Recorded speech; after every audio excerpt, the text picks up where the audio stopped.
మినపప్పు ఎలా వేసుకోవాలో చెప్తానండి. 2 గ్లాసుల మినపప్పు నానబెట్టుకోవాలి. ఒక 4 స్పూన్స్ బియ్యం నానబెట్టుకోవాలండి. బియ్యం మిక్సీ పట్టుకోవాలండి. మినప దోశకి మిక్సీ పట్టుకుంటున్నాను. చూడండి, మిక్సీ చేసుకున్నానండి. గిన్నెలోకి ట్రాన్స్ఫర్ చేసుకుంటున్నాను. చూడండి, ఫైనల్గా అయితే మినప దోశకి పిండి రెడీ అయిందండి. మినప్పిండిలో ఇప్పుడు 1 స్పూన్ సాల్ట్ వేసుకొని కలుపుకోవాలండి. కానీ మినప్పిండి అయితే నేను సాల్ట్ వేసి కలిపేసుకున్నానండి.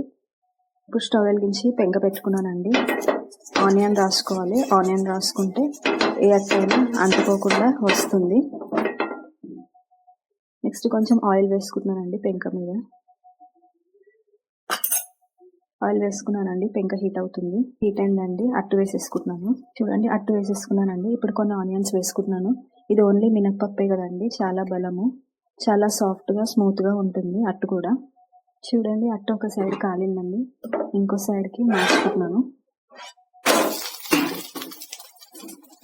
చూడండి, ఫైనల్గా అయితే స్మూత్ అండ్ సాఫ్ట్ మినప దోశ రెడీ అండి. నేను ప్లేట్లో వేసుకుంటాను. చూడండి, ఫైనల్గా అయితే మినప దోశ ప్లేట్లో వేసేసుకున్నానండి. మీకు విరిచి కూడా చూపిస్తానండి. చాలా సాఫ్ట్గా, చాలా స్మూత్గా ఉంటుంది. ఇది మొత్తం మినపప్పే కదండి, చాలా బలము. మీరు కూడా ట్రై చేయండి. వీడియో కనుక మీకు నచ్చినట్లయితే ప్లీజ్ లైక్ అండ్ సబ్స్క్రైబ్.